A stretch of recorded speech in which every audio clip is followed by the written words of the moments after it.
Hey, welcome back to Change the Odds, a podcast for marriage and family. We're never meant to be a game of chance. My name is Kevin Thompson, and today we have a special episode coming your way. Recently, I was on another podcast that's part of the Thrive Podcast Network with Mark Clark. That's right, Mark Clark.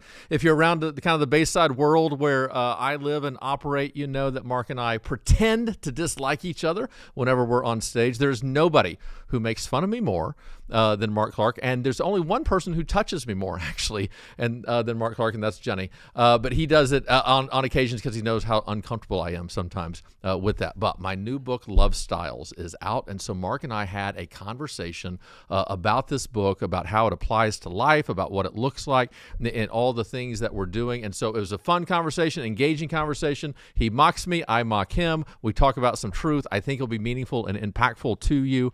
So don't forget, you can go to YouTube. You can watch the conversation if you want to see Mark being in all his markiness. If not, you can listen right where you're listening right now and enjoy the conversation. Mark Clark and Kevin Thompson on the Change the Odds podcast. Good to have you on the podcast. Thanks for having me. Yeah, absolutely. We do actually like each other. We do. We'll see how we feel by the end. It's true, but we do like each other. There, for those of you who don't understand, there's a little feud between Kevin and I at our church. We try to one up each other constantly, which is very hard when I'm talking to such a talented man as yourself. Are we going to do this the whole time? Pastor to church in Arkansas. Do you know where Arkansas is? Yeah, I do. On a map? I'm pretty sure I can see it. Name two states it borders. That's around it? Oh, that might stuff. So it's south of, it's more south than south of Virginia, right? Right? Hold on. You got Virginia. It's south of Virginia. So you got Oklahoma, Arkansas, Georgia, that whole Mississippi, all that world. Yeah, you're pretty close. Yeah. But Virginia is way off. It's too north? Because that's right on the... Oh, okay. Virginia's way east. Okay. Man, the South is a little entertaining television right now. Yeah, people are like, Arkansas. Yeah. Welcome to the Geography Podcast with Mark Clark. So we work together at Bayside Church, and you're a writer, and you produce some great work, and you've written how many books now? A few. It's hard to. It depends on how you count. 6 or 7. Okay, 6, 7, as the kids would say. Look at you. Yeah. Now, why? What do you mean? There's a distinction? Well, like little one things, of them doesn't count. Well, y'all had me do a 30-day devotional a couple years ago. Does that count or not? I don't know. You're not talking about the one that we just killed for the campaign that you. Yeah, that replaced with read Bob, one word of it. We replaced with Bob Goff's got better stuff than that, probably. So that's not your 6, 7. There's 30 day. Okay, that'd be cool. And so what are your other ones? Your other ones are partners, and lovers, and friends, partners. You might want to start with friends. Yes. Friends, partners, and lovers. Okay. Happily, right? Yeah. Fearless families. Yep. Stay in your lane. Yeah. Hope Scrolling the Devotional. U-Turn was my first book ever written. What's that one about? It's primarily for college students, about the places in life you might get stuck. Pastorally, cool. I see that kind of happen. Interesting. That's cool. A lot on grief. Is it up to date? Decision making. You think people should still read it? I think it's still readable. U-Turn for all the college kids out there looking for some direction. Y-O-U-T-U-R-N. Y-O-U. Oh, I see what you did there. I see what you did there. U-Turn. Yep. Got it. Love it. Well, your latest is Love Styles, and if there's anything that pops into someone's mind when they look at you and style. They think, welcome to the Love Styles. I feel like I need a cigarette and some sunglasses for this interview. The two least words you would ever associate with me. Kevin Thompson. Yes, love and styles. But it's awesome, actually. I love the book. I read the book. Why you love the way you do and how to change it. And when you buy the book, which you should go on Amazon and buy it, there's like four images. There's a heart. You probably can't. Oh yeah, right here. Heart with a little lock. There's a heart with like a monitor, and then there's a heart with sunglasses, and then there's a really confused heart. So first thing I want you to do is explain why. Kind of explain. It's based on attachment theory. So explain attachment theory real quick, and then explain what these 4 symbols mean, because I found these symbols super helpful as I was reading the book. So attachment theory from psychology basically says the way our needs were met in the first 2-3 years of life primarily shapes how we view ourselves, others, and God. And so from a Christian standpoint, we can see how this really ties in the reality that we all have needs. None of us were raised by perfect parents, clearly. Right. So none of us were loved perfectly, which means it creates wounds in our lives. And the problem is it's not just that it wounds us, it actually begins to shape us and how we view ourselves, others, our own needs. And so people come up with different approaches. And so there is these four. The one with the lock is the idea of a secure approach. Right. That a secure approach it's a healthy way to relate to others. I think in all likelihood, you have many secure relationships in your life where you recognize, I have my own needs. I'm different from this other person. I don't have to have their love. I appreciate their love. I expect that they can help me with my needs, but if they don't, it's not an indictment on me. I'm not unworthy in some way. Secure love. It's just a very appropriate adult way that we would approach relationships. Okay. You're not intimidated by people. You're not working out of insecurity. Yes. I need them to fail. It's like all those things. And you're this isn't relationship. This is a relationship about work. This is family. Absolutely. This is okay. Yeah, I meant to bring it today. I forgot. Maybe I can look it up. I actually did a little survey on me and you on the relationship that we have. You did a survey on me and you, but then kept it to yourself. Yes, and didn't bring it to the Mark results. Clark podcast. Yes, no, that's very exactly interesting. right. He just sits there and reads it at night. A little busy. So, most people have at least one secure relationship in their life if they have a dog.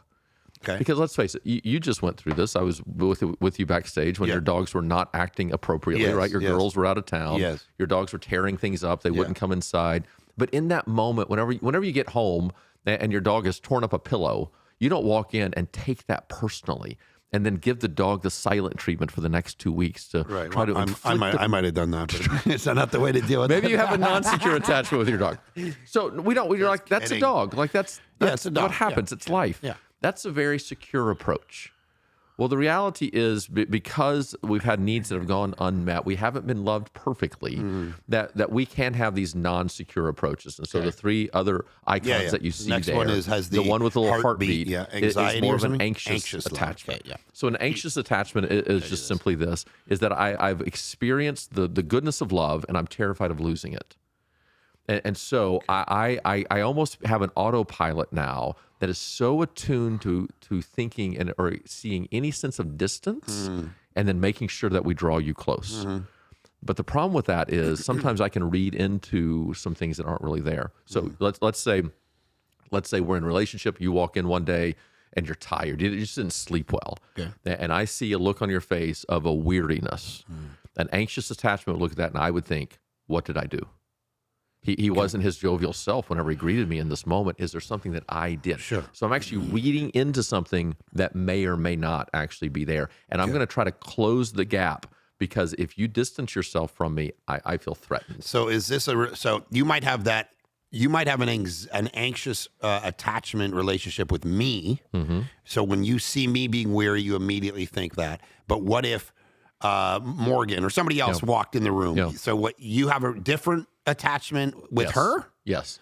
So your attachment with her might be secure, so you don't think that. I'm quicker So to every understand. person in your life, you have these attachments Yes, with. and this is a huge thing. Dan Siegel down at UCLA makes this point because some others who have done attachment theory work, they will just talk about what your style is. This is what you are, and then Hence they will the assume, title of your book. Yes, but as if it's one thing. Right. And they will assume that so I have a more anxious pathway just in general in life. You do? I do. Okay. Yes. But I can have secure relationships. Okay. And so you want to look at attachment theory and your love style with what is it with this specific relationship, and not just assume that every relationship is the same. And so anxious is that idea of I'm afraid of losing you. Okay. So actually at times I will hold back out of fear that if I really put my full heart on the table, that might be too much for you and you might leave me. Okay. So with anxious attachment, the great fear is abandonment, right? So the next icon with the cool sunglasses is avoidant.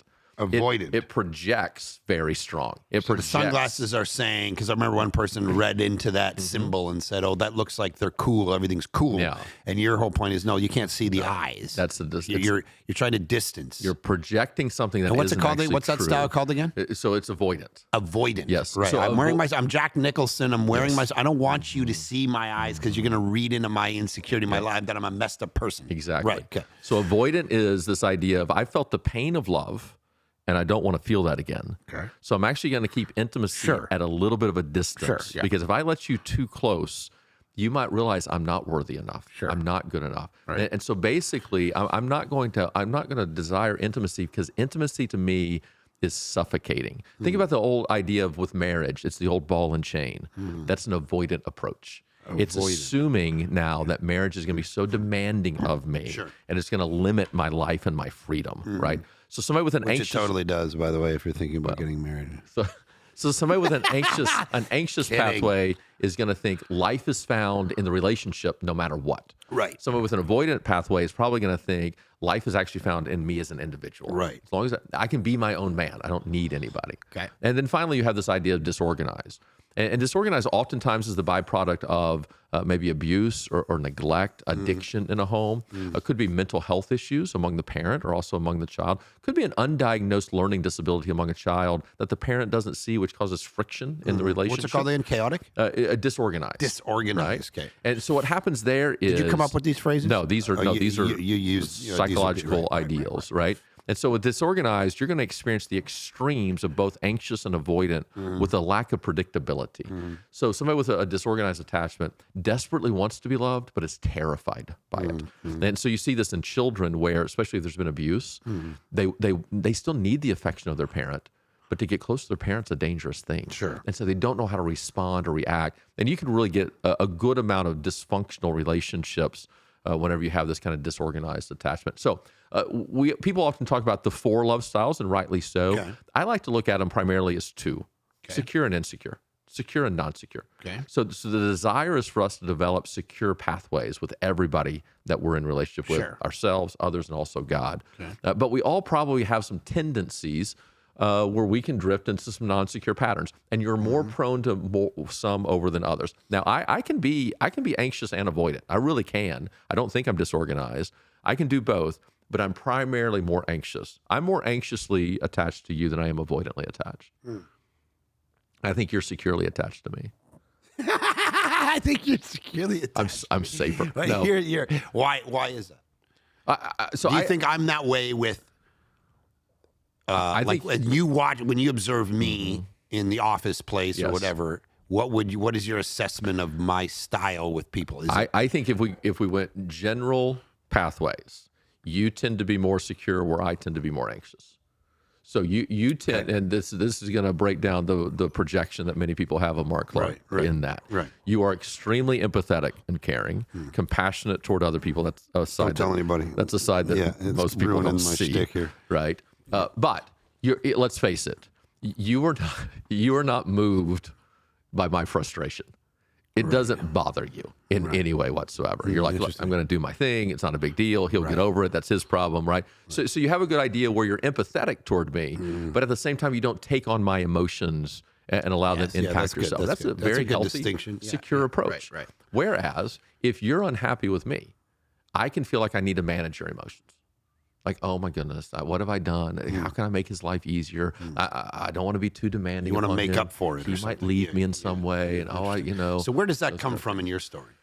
Well, you're not that way with everybody, though. You're not. No, you're generally an anxious style. Generally more anxious. Okay. I think I'm actually more secure with you than I am some of our other coworkers because I am more honest with you and I can deal with it. But that's come over time with the.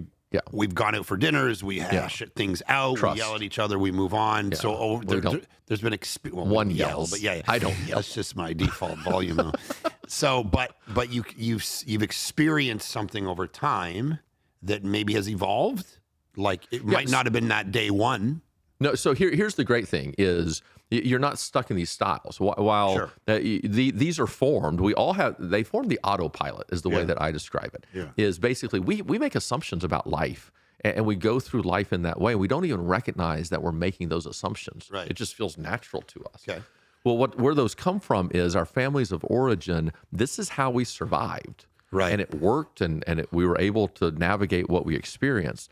But the problem then becomes whenever we just begin to apply that to every area of life and think this is how life actually works, and that's not how it works. Right. The good news is why I don't naturally have a secure pathway. You can actually learn security, and that's the power of where the book is. That by the time you get to chapter 5, wherever you've landed on what your primary pathways are, or different relationships, we can now learn what does it mean to be secure in this relationship. And what's happened is my relationship with Jenny. The trust and respect that was built over time. Kevin's wife. Yes, empowered vulnerability, which now has created a secure pathway with her that has now rippled into other people's life. And so in the intro of the book, here's the way I define it. Our greatest wounds in life are most often caused by people who were supposed to love us and didn't. Yes. Not strangers, but our family, our parents, our friends. And it's not because they didn't intend to love us or desire, just that life got in the way. Sure. But here's how God tends to heal us. He tends to heal us by pouring his love through somebody who didn't have to love us and chose to do so. First and foremost, that's Jesus. But then it's other people. And for me, it's Jenny. And so I dedicate the book to Jenny, and I say that God continues to pour his love through you, and that love is healing me. Because she's showing me a security that now I can bring to you, and I can bring to other people that maybe without her I wouldn't have experienced. Right. So some people would say that you're blaming the parents. Yeah. Or, because you said something that happened to you when you were 3 years old or whatever this time frame is defines. And you're not saying you are one of these love styles. It's that these 4 love styles are different people in your life. They're pathways, and they're ways that you can approach relationships. Right. So you got to figure out what that is in relationship to your boss, and what that is in relationship to your friend, what that is in relationship to your child, what that is in relationship to your spouse, whatever. Yeah. So it's not that you are one style and it applies to every single relationship. Correct. You're going to have different. You can easily have different ones. Yeah. So some people, well, this all got stuck when you're 3 years old. What can you do about it? Yeah. You're blaming your parents. That's kind of the criticism of this kind of thinking. Yeah. No, it's just basically, figure your personality profile out, and that's who you are, cemented for the rest of the time. And it's your parents' fault. That's how somebody with an anxious pathway would approach this. Right. Oh, you're blaming your parents. I can't see. Notice this. Now I'm trying to manage how my parents feel. Like, oh, that would be unfair. I can't do that, right? Well, but the reality is, look, we've all been shaped in some way. And the byproduct of this, again, I'm not looking for excuses. We're looking for explanations of why am I that way. As a matter of fact, I would say if you read the book and really do the work, and the byproduct of that should actually be more empathy toward your parents. Yeah. Because you recognize, they had their own story. But I think more the point is not so much about your parents, because people don't know your parents. It's like, does this mean you're stuck? You're kind of the psychology critique is psychology is basically saying, well, this is any personality profile that you take, Enneagram, whatever. It's like it pigeonholes you into like this. Well, that's the reason I'm always late is because I'm a 6, and it's like, no, it's because you're a loser and you don't, whatever. Yeah. So take us through like. Is this like you're cemented as this is who you are? It's the opposite of that. Right. It's the opposite. The reason this is so powerful is because if you do not investigate who you are and how you became you, you will be stuck in that pathway. Right. You'll be stuck in the wounds of the past and living that out and not understanding the brokenness of what's going on. But if you actually do the work to figure out what might have been some needs that were unmet whenever I was small, what might have been the circumstances that would lead to this, then it empowers you to begin to change. Have you ever seen Good Will Hunting? Yeah, yeah. Okay. Yeah. What a great, if you were to case study that book through this hermeneutic, it'd be fascinating because his abuse growing up keeps him away from Sean. I don't want you, I don't want you. And then, of course, he breaks down in the hug and the crying, and it's not your fault. Exactly right. Yeah. But, and notice what happens is he gets to a point where he can actually begin to have, I call it a good dependence. So we so often think that he tries to push Skylar away too. Yes. I can't let anyone close. It's a great example. People who are close to me hurt me. Yeah, that's a great example of primarily an avoidant pathway, maybe even disorganized, because he had a lot of chaos in his life. And that would be natural out of the abuse that began to take place. But what you can see, he's written the idea, my life will be safer if I can be my own man and not depend upon anybody. Sure. But whenever you live that out, you're actually guaranteeing the very outcome you're trying to avoid. Okay, right. Which is the isolation and the loneliness and the sorrow of your own heart, because you do need other people. Sure. So what I think what Sean taught him was now how to have a secure attachment. Right. Oh yeah, 100%. And father wounds, and then he goes after the girl at the end. So anxiety obviously is a major part of this, because the second one is an anxious attachment. Well, it's an interesting concept. So a lot of people confuse the two. Yeah. A lot of people confuse anxious attachment with anxiety, and those are different things. And so you can have this basic concept of an anxiety where your brain can get on a loop of some sort, where you're thinking about future things that you actually cannot control, and that's beginning to negatively hurt your present. Anxious attachment is different from anxiety. Anxious attachment really is, what is the relationship dynamic between us? Sure. Now, it's not uncommon for somebody with an anxious pathway to be more prone to anxiety, but those two things are not exactly the same. Right. So there's 3 versions of this. That would you say the 3 are unhealthy and the 1 is good, and the 1 is the goal for all relationships? Is that the thesis? We have 3 non-secure pathways that we want to turn into a learned secure. Is there? Do you present this as exhaustive? Like, people kind of go, yeah, there's a spiritual gift list, but that's not the only spiritual gifts. Yeah. Those aren't the only love languages. There's other ones, but these are the ones we're honing in on. Is this in your research? Like, are there ones that you didn't include in here? Are there like 8 of them that are? I don't know. That's possible. I think it is important to recognize attachment theory is one thing that we bring to the table in relationships, but it's not everything. We do have personalities. Matter of fact, when I sit at this table doing Change the Odd podcast, which everybody should view on Change Apple. the Odds. Guys, you guys got to listen to this podcast. You got a great podcast, Change the Odds. It's called, all about marriage. It's genius. So whenever we look at the creation of us, so what makes Jenny and us? We start with attachment. What are our attachment styles, and how can we create a secure attachment? But we don't stop there. Then we do look, what are our personality? So what is her style?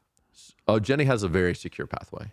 Secure pathway. Yeah. Okay. So why the word pathway? Where does that pathway come from? with this idea of it's a road you can go down. So you think about how you get to work. You have a general way that you get to work all the time. It's not the only way you could go. You could actually go other ways. Why do you go the way that you go?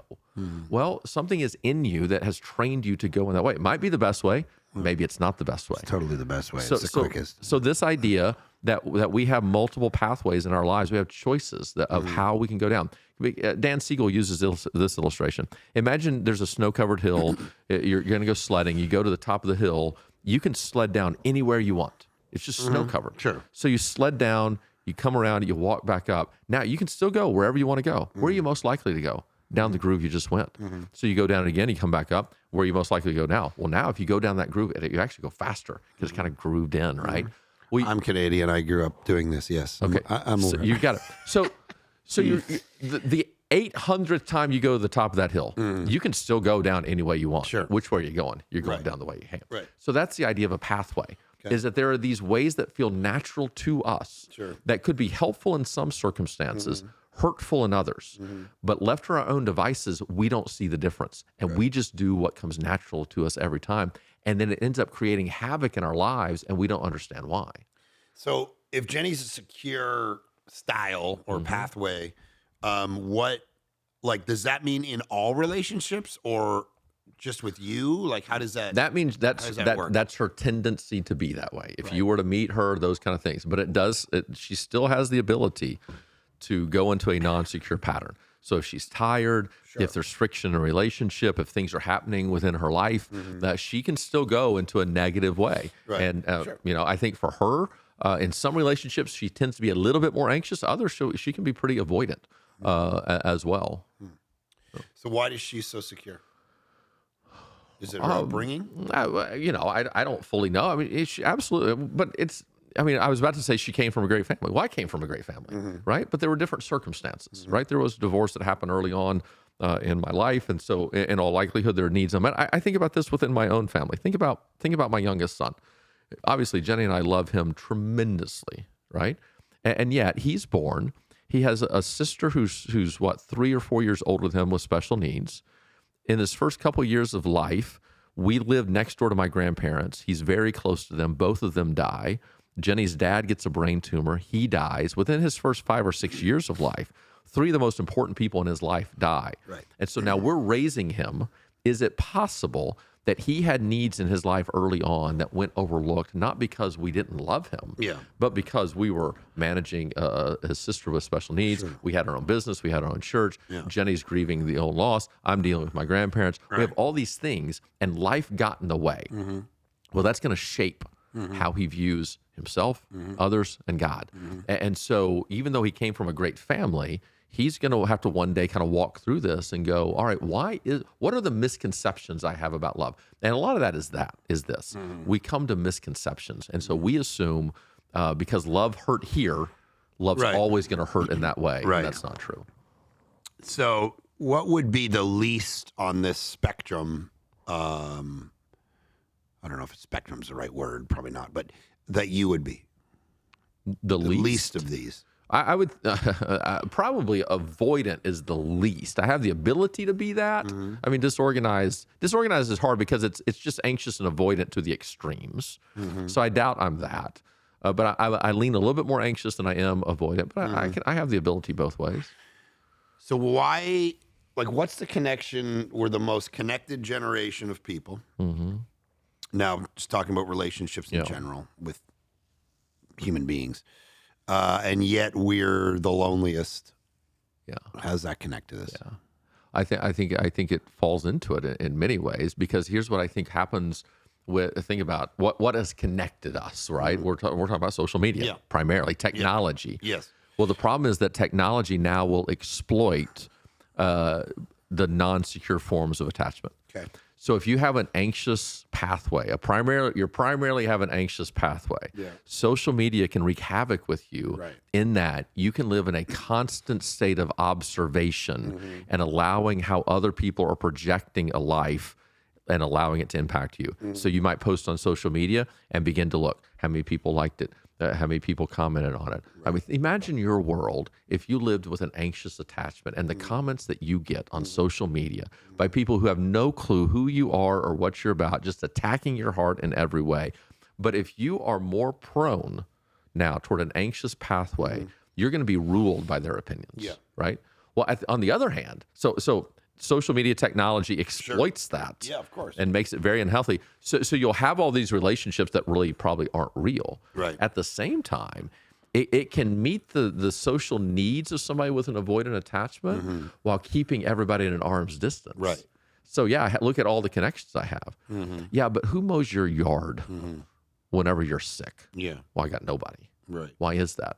Because I've actually kept all these relationships online and just at the proper distance where they just see the perfect curated aspect of who I am and not the reality of my heart. Yeah. So I think it's very interesting. And this is, I think, one of the gifts of us understanding attachment theory now is we can begin to see even how we misuse social media. So my more anxious pathway, right?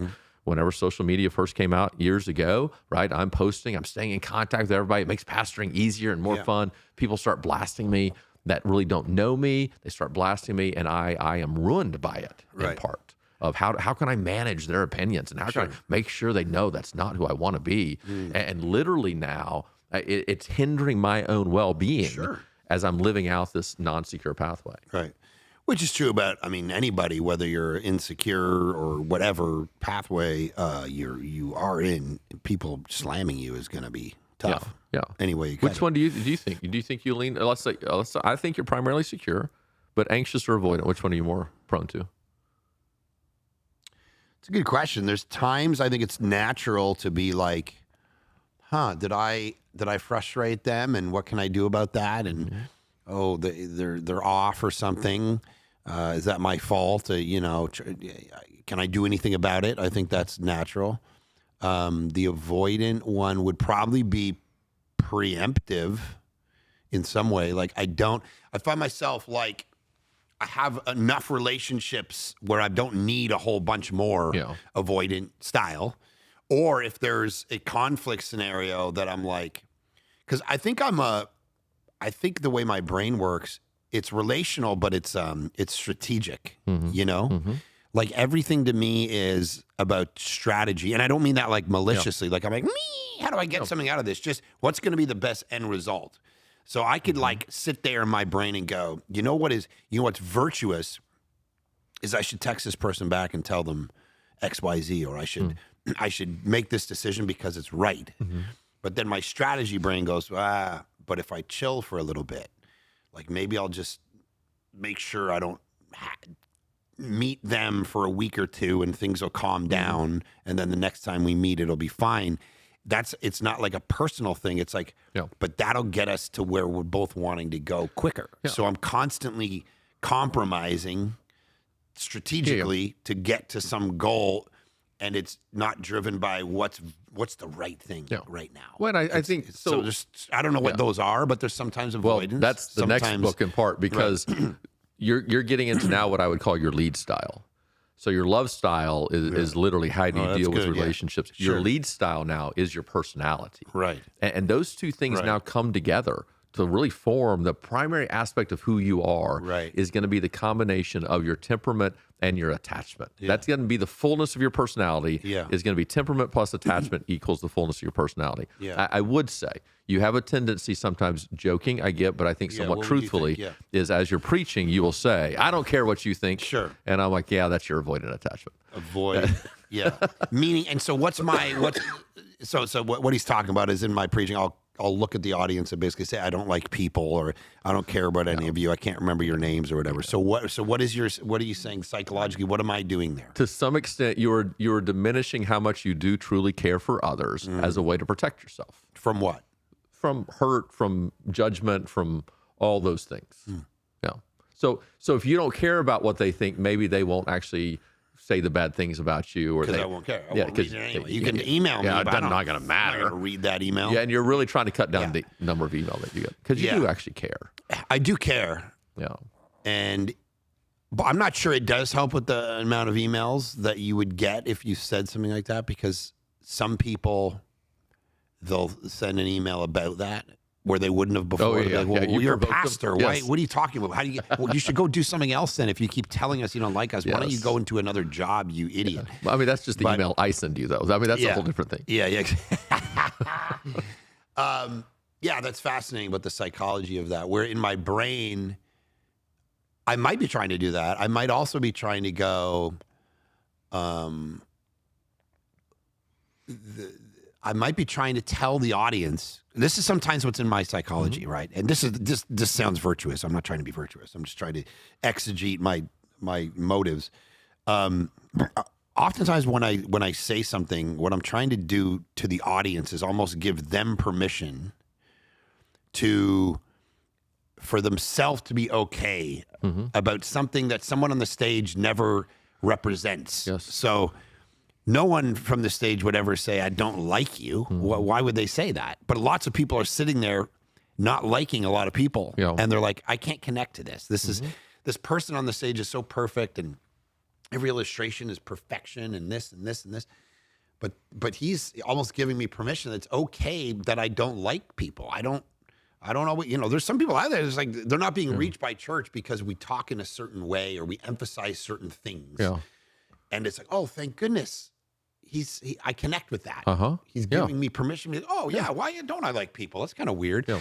And then the other part of it is I think people also can see the twinkle in the eye a little bit that I'm joking. I clearly love you. I clearly like you.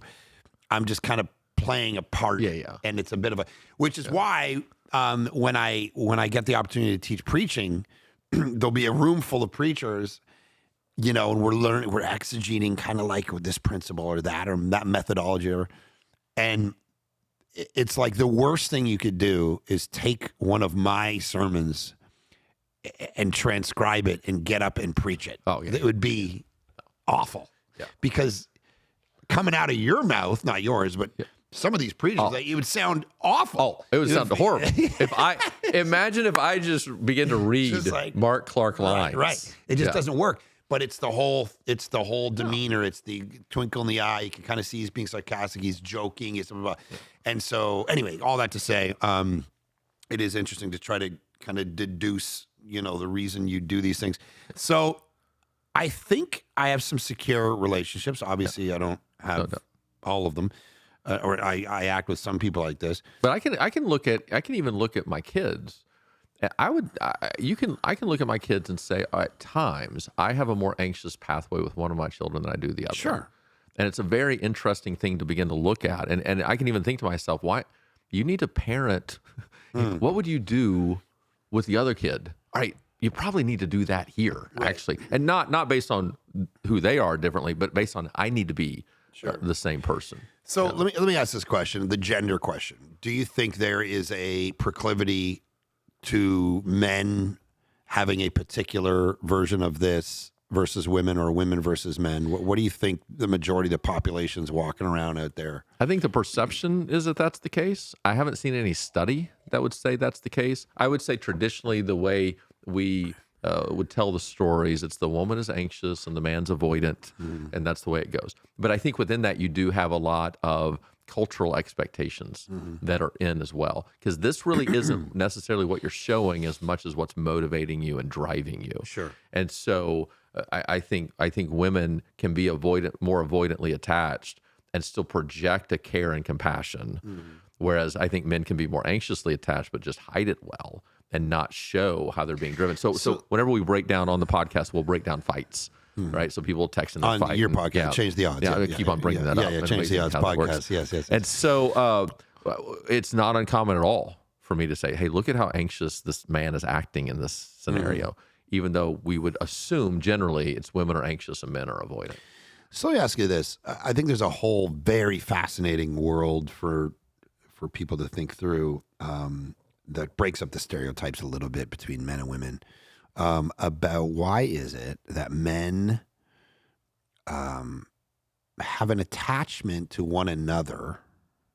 I'm just gonna throw out a thesis that has no psychological study bearings or whatever. Anecdotally, I'll respond securely to you. yes, men tend to have an attachment to one another, a kind of brotherhood that. While we oftentimes think of women as relating to each other in ways that are like women need each other and dudes are just out there by themselves, what I see experientially sometimes is almost the opposite. Women have relationships and they got a few close ones, but guys tend to gather more, connect more, have these like deeper, like, friend, whether that's on the golf course or around the poker table or around the fire at night or the army. I'm watching a show right now on Marines, and you're seeing these connections, this attachment that happens. Fascinating. I mean, doing this in regard to things like the military and male psychology. My point being is not that women don't have friendships and depth and attachment. Of course they do. That's kind of the stereotype. It's that men do in ways that we oftentimes don't recognize. And what is going on there? What is that all about? Because these guys can get so connected that it's like, this is my world, actually. I don't want to leave the war. Yeah. Because my bros are still here. You hear those stories. Yeah. I think that story is attacking two cultural misconceptions. Okay. And the first is this. The first misconception is that women need relationships more than men, which is false. Yes. Humans need relationships, right? And I think the second misconception is this, the belief that women love better than men. We're equally broken. So I think we equally need others, and I think we're equally broken. Right. It's just culturally we don't see it in those terms. And so I do think about this. When your girls were little, right, you come home from church, and you'd open the door and Sienna would run to you, daddy, right? You'd catch her and you'd throw her. They all do it still to me. Right, still to this day. Yes, Aaron does it now, right? And is he home? I didn't realize he was home. And they'd be like, Dad, come watch me. Yeah. And they'd get the dolls out or whatever, right? Here's the thing. We think the reason they do that is because they're immature. Okay. The reason they do that is because they're human. They need to be seen, known, valued, loved. That is a human condition that never changes. Now, how we experience that does change, right? You're not going to walk in tonight and Aaron come running to you and you toss her up in the air, right? But she still needs to be seen, known, valued, and loved. That's the basic root of the idea of attachment, that we have these needs. It's beyond Freud. Freud believed we just need to be fed and sexual needs and those kind of things just to propagate the humanity. And no, John Bowlby, Mary Ainsworth, they're going to come along and say, no, you actually have a need to be seen, known, valued, and loved by others, primarily even your family of origin. And that is not gender specific. That is humanity specific. And so that's why I think you see the bond of a football team, the bond of an army. I think that's what you experience around a fire pit on the golf course that is so often overlooked, in which we think, women. And I think there's another aspect as well. I think men tend to do a better job generically than women of prioritizing some of those things. I'm not going to give up my round of golf for much. Right. I need it. Right. Jenny is quick to sacrifice. Is that the maternal instinct? Like, because Aaron will do the same thing, mostly for the kids. Yes. Yeah. Everything it's like and she doesn't mind me golfing, but it's like it'll be like some kid thing or something. I'll be like, she's like, so you're not golfing. Obviously, you're not golfing. It's like, no, I'll just be late. Like, I'm totally golfing. Yes. It's Friday. Yes. It's Wednesday, whatever. Yeah. It's like, I got to golf. So, right. Is that like a maternal, like I'm more quickly willing to sacrifice for the good of this other thing? And guys are like, could probably do both. I think I'd love to know your opinion on it, because I think that could be an aspect of it. I also think there's a set of cultural expectations in there of how quickly Aaron would be judged as a poor mother. Right. But if you walk in late, yeah, it's like, he had work. Think about the difference between this. Time with the boys. Right? Yeah. You're there. Aaron walks in late. Man, how dare she show up late? And right. Aaron's there and you walk in late. Man, what a great dad. Yeah, he showed up. He got here. Yeah. And I think part of that could just be that cultural expectation that creates that. Yeah. It's interesting. All right. Anything else to say on this? This is great. Well, practical help for people in all the relationships. I love how it applies to work and we'll put in the show notes a very easy assessment people can take, just 13 questions, and they can fill it out. And just on a specific relationship, literally, it's a blank. Whenever Mark pulls away from me, how do I respond? Okay. And in 13 questions, they can figure out, in this relationship, am I secure, anxious, avoidant, or disorganized, right? Here's what the book desires to be. It desires to be the simplest explanation of attachment theory from a Christian perspective that's out there. So think of, this, Mark. I joke around. I do everything with AI and Arkansas intelligence. This book is not going to blow you away. This is not the brightest thing ever. Right. It's good. It's great. It's very practical. Me attempting to take some very complicated psychological theory through the lens of Christian theology and explain it in a way where an average person can get on an airplane, fly from here to Dallas, and by the end go, I have a pretty good understanding of who I am and how I became me. Yeah. That's good. And obviously there's the biblical precedent isn't hard in regard to, when you talk about this, Genesis 2, Genesis 3, it's not good for man to be alone. The serpent, the divisions between, the concept that attaching ourselves both to God and to one another, it's not that much of a stretch. No, and to see how it fits in. Yeah. The woundedness of it. I think, to me, attachment theory is maybe the best explanation I've heard of what changed between Genesis 2 and Genesis 3. So in God's original plan, perfect parents are going to raise perfect children. Well, now sin-filled parents raise sin-filled children. That has to be a different experience. What results from that? Attachment theory tries to explain aspects of that.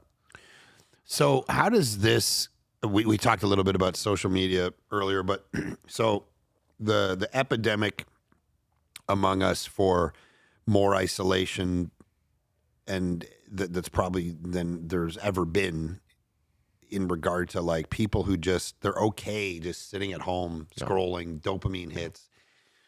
And they can just exist like this with no attachments.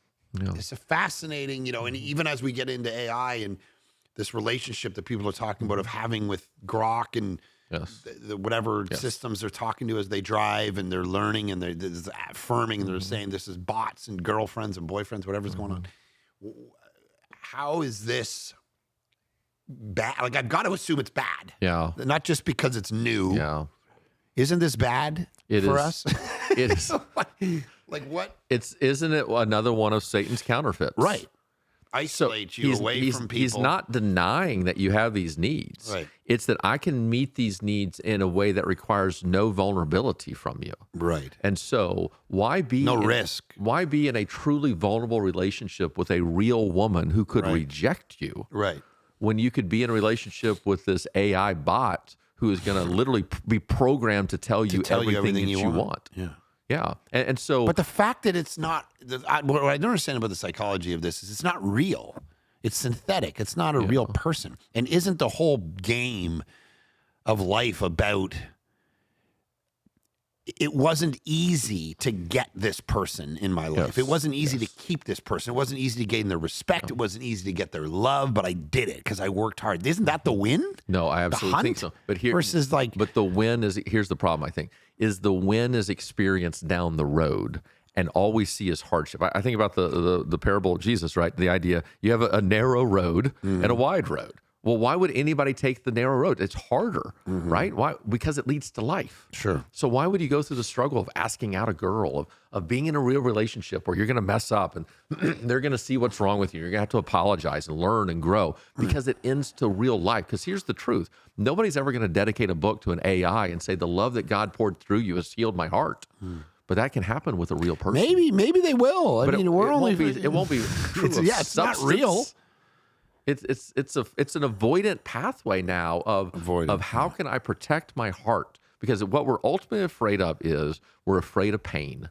But the reality is that true love requires us to be vulnerable. We're also afraid of, like, as you said, the work, Yeah. energy it takes to keep these relationships and to keep everyone happy and to keep, everyone, it's fighting and there's this and there's this, where you just, like, it's like we get to travel a bunch, and it's like, people say it's like you're in a house and there's chaos and there's the dishes to be done and there's this one crying about this and there's all, and then you're like, oh, I gotta jump on a plane and go to Arkansas to preach for the weekend, and then you're on the plane, everything's quiet, and you get in the rental car, you drive to the hotel room, you sit there, it's dead silent, you go out for dinner on your own, have a steak and some, everything's just chill, and then you get back in there, you open the door, what do you say, where's that? You're just like, it's, so the more you get used to that, like, to have a world where you can just have the silence and without the stress and still be in relationships in a sense because you're having them, virtually. Yeah. People could get addicted to Well, you that. can see the temptation of it. For someone like me, it feels too isolating and too weird, but I guess I can see the temptation. To me, it's the same thing as pornography. It's the same thing as prostitution, right? I mean, I would assume, I don't know. Wait, we have it here Breaking. first. Kevin Thompson. I've never knows been with a about prostitute. Prostitution. Tell us more. Aren't you telling yourself this whole time this is fake? I mean, yeah, right. But yet people do it all the time. And so I would think that this falls into the same category. I mean, prostitution and pornography are great examples of avoidant pathways. Where I'm going to try to get this need met in a way that requires as little vulnerability from me as possible. Yes. Addiction. But anxious too. Addiction would be that as well. I'm anxious. I got to meet this need as quickly as possible. I don't know how to soothe my own needs. Yes. So I'm gonna pay you to do it for me. I could see that. Right. As well. But avoidant. I see that. Yeah. All right. Anything else? Just end on the old porn and prostitution. So if you're struggling with either of those, let's pick up Love Styles. Love Styles by Kevin Thompson, the least stylish person you'll ever meet in your life. No, these are great. Why you love the way you do and how to change it. Change the Odds podcast. We are both part of what's called the Thrive Media Group. That's not what it's called. Thrive Podcast Network. TPN. Sorry. Thrive Media overall, which Yes. publishes these books and does a podcast. But then the Thrive Podcast Network, which this podcast is on, Kevin's podcast is on. Am I doing this right? The Bible study, all these great podcasts. So go over to that website and check it out. The ThrivePodcastNetwork.com. And Kevin, any last fantastic, wise words for anytime? Grateful for you. Okay, grateful for you. Love Styles, everyone. Kevin Thompson, give it up. Go get it on Amazon. Is there a website? ChangeTheOdds.com. Go get ChangeTheOdds.com, and that's where you can download the test for you and your girlfriend right or there in the front row. Spouse or whatever. Not okay, my girlfriend. But no, okay. Have a good one, y'all. See you next time.